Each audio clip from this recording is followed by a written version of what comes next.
Hi everyone, it's Heidi again. Post-pregnancy, post-baby Heidi. I'm recovering well. I'm really happy to be back. I'm taking medicine that was not safe for me during pregnancy to help with my voice. So fingers crossed that my voice will get better. I think it's already started to get better. Let me know if you can tell a difference because it got really bad there. I'll probably still crack. Anyway, I have baby on the monitor right now. So if I have to pause the video at any time, at a random time, you'll know why. Today we are going to react to more George Carlin because I love him. It was actually funny because I was talking to my parents who are still Mormon and they actually love George Carlin. They said, oh, he got a little bit more intense towards the end there, but they said that they think he's hilarious. They really like him. So I'm like, oh. So they've been watching my videos. It's so sweet. We're going to react to his You Have No Rights video today. You guys have recommended this one a lot to me, so I'm very much looking forward to it. I'm sure we will have some good thoughts on this one. If you like the video, make sure to like and subscribe. If you like what we're doing here, we react to all sorts of things. I've also posted a few travel videos. I just grew up very American and very religious, and it's interesting to just learn other perspectives and other things going on in the world. I should be streaming on Twitch pretty soon as well. Fingers crossed, so go follow me there as well. And let's do this. Swearing on the Bible. You understand that shit? They tell you to raise your right hand, place your left hand on the Bible. Do we still do that? Does this stuff really matter? Which hand? Does God really give a fuck about details like this? Suppose you put your right hand in the Bible, you raise your left hand. Would that count? Or would God... Some religions care about that kind of stuff, those little details, but I won't get into that. But that is kind of funny. Say, sorry, wrong hand, try again. Incorrect. And why does one hand have to be raised? What is the magic in this gesture? This seems like some sort of a primitive voodoo mojo shtick. Why not put your left hand on the Bible, let your right hand hang down by your side? It's more natural. Or put it in your pocket. Remember what your mother used to say? Don't put your hands in your pockets. Does she know something we don't know? Is this hand shit really important? Well, let's get back to the Bible, America's favorite national theatrical prop. Suppose the Bible they hand you to swear on is upside down, or backward, or both, and you swear to tell the truth on an upside down, backward Bible. Would that count? Suppose the Bible they hand you is an old Bible and half the pages are missing. Suppose all they have is a Chinese Bible in an American court, or a Braille Bible and you're not blind. Suppose they hand you an upside down, backward Chinese Braille Bible with half the pages missing.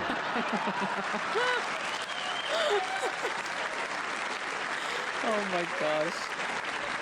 At what point does all of this stuff just break down and become just a lot of stupid shit that somebody made up? They fucking made it up, folks. It's make-believe. It's make-believe. Now, it is kind of interesting that where did that start, actually? Like swearing on the Bible in a courthouse. Where did that begin? Was that just us? Or did that come from Europe somewhere? Or I don't know, actually, the origin of that. Does anybody know? Because that is, that's kind of interesting. And some Americans really love the idea of separation of church and state, right? I like that idea, but we've never done it, I think. I don't think we've ever done that before because of stuff like this. It's just kind of weird and interesting. But yeah, if you guys have any info on that, please let me know. I'm curious about that. all right. Okay. It's like, anyway, stop clapping. Let's leave the Bible aside. We'll get back to the science fiction reading later. The more important question is, what is the big deal about swearing to God in the first place? Why does swearing to God mean you're going to tell the truth? Wouldn't affect me. If they said to me, you swear to tell the truth, the whole truth, and nothing but the truth, so help you God, I'd say, yeah. I'll tell you about as much truth as the people who wrote that fucking Bible. How do you like that? Yeah. Huh? He is so shameless in his atheism. Oh my God. Swearing on the Bible doesn't mean anything. It's kid. Swearing to God is kid stuff. Did you remember when you were a kid? Pinky promise. If you told another kid something he didn't quite believe, he'd say, "You swear to God?" I would always say, yeah, I swear to God, even if I was lying. Why not? What's going to happen if I lie? Sorry, I've never thought about little Georgie. He's been a hooligan his entire life. I love that. I think that's pretty great. Okay, that visual, I had to like stop and just take that in because that is just the funniest thing. I'm so glad he mentioned that. Anyway, okay. Nothing.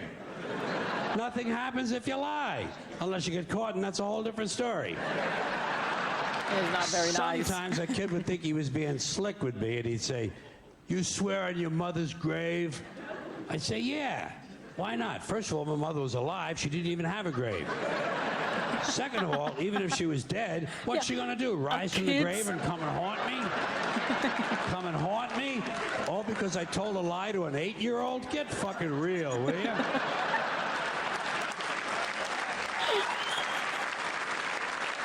That's funny. Sometimes I would say, "I swear on my mother's tits." Kids are impressed serious. with things like that. I mean, I don't care about my mother's tits either. I don't care if they fell off. Fuck her. Not my problem. They're your tits, Ma. You keep an eye on them. Swearing to God doesn't mean anything. Swearing on the Bible doesn't mean anything. You know why? Because Bible or no Bible, God or no God, if it suits their purposes, people are going to lie in court. The police do it all the time. All the time. Oh, dear. Yes, they do. It's part of their job to protect, to serve, and to commit perjury whenever it supports the state's case. Swearing on the Bible is just one more way of controlling people and keeping them in line, and it's one more thing that holds us back as a species. Here's one more item for you, the last in our civics book. Wow. Rights. Boy, everyone in this country is always running around yammering about their fucking rights. I have a right, you have no right, we have a right, they don't have a right. Folks, I hate to spoil your fun, but there's no such thing as rights, okay? They're imaginary. We made them up, like the boogeyman. The Three Little Pigs, Pinocchio, Mother Goose, shit like that. Rights are an idea. They're just imaginary. They're a cute idea. Cute. But that's all. Cute and fictional. But if you think you do have rights, let me ask you this. Where do they come from? People say, well, they come from God. They're God-given rights. Oh, fuck, here we go again. Here we go again. Sure. Okay. The God excuse, the last refuge of a man with no answers and no argument. It came from God. Anything we can't describe must have come from God. Personally, folks, I believe that if your rights came from God, he would have given you the right to some food every day, and he would have given you the right to a roof over your head. God would have been looking out for you. God would have been looking out for you. That is really interesting because there are a lot of countries and people who believe in human rights. They say that is a human right to be able to eat food, to be able to have a roof over your head, like he said.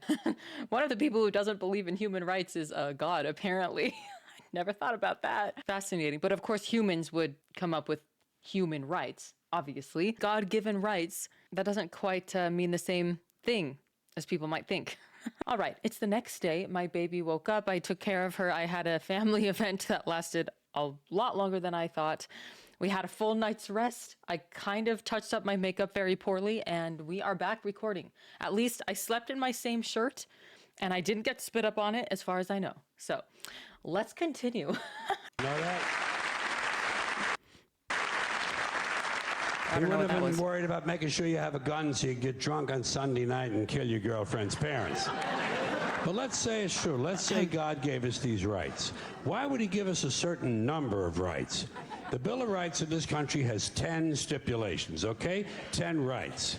And apparently God was doing sloppy work that week because we've had to amend the Bill of Rights an additional 17 times.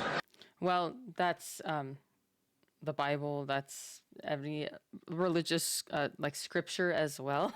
So did the Bill of Rights, was that claimed to be like a God-given rights? Actually, I don't know about that. Fascinating. So God forgot a couple of things like slavery. Just fucking slipped his mind. But let's say God gave us the original 10. He gave the British 13. The British Bill of Rights has 13 stipulations. The Germans have 29.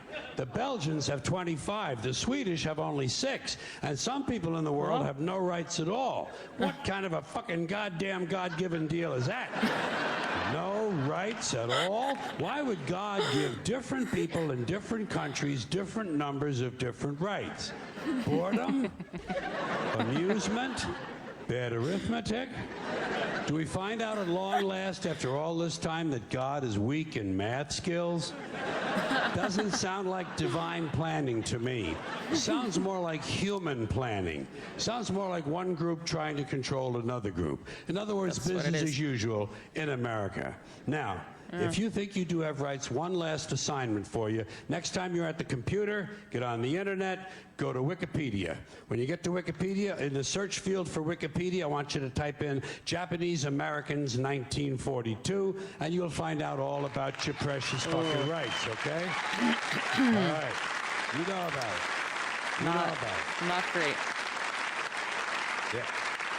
In 1942, there were 110,000 Japanese American citizens and good standing, law-abiding people who were thrown into internment camps simply because their parents were born in the wrong country. That's all they did wrong. They had no right to a lawyer, no right to a fair trial, no right to a jury of their peers, no right to due process of any kind. The only right they had, right this way, into the internment camps. Just when these American citizens needed their rights the most, their government took them away. And rights aren't rights if someone can take them away. They're privileges. That's all we've ever had in this country is a bill of temporary privileges. And if you read the news even badly, you know that every year the list gets shorter and shorter and shorter. You see how sooner or later? Wow. Yeah.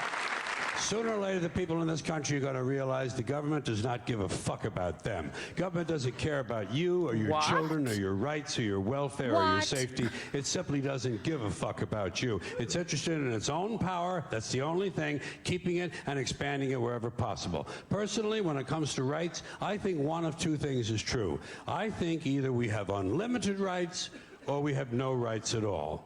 Personally, I lean toward unlimited rights. I feel, for instance, I have the right to do anything I please. But if I do something you don't like, I think you have the right to kill me. So where are you going to find a fairer fucking deal than that?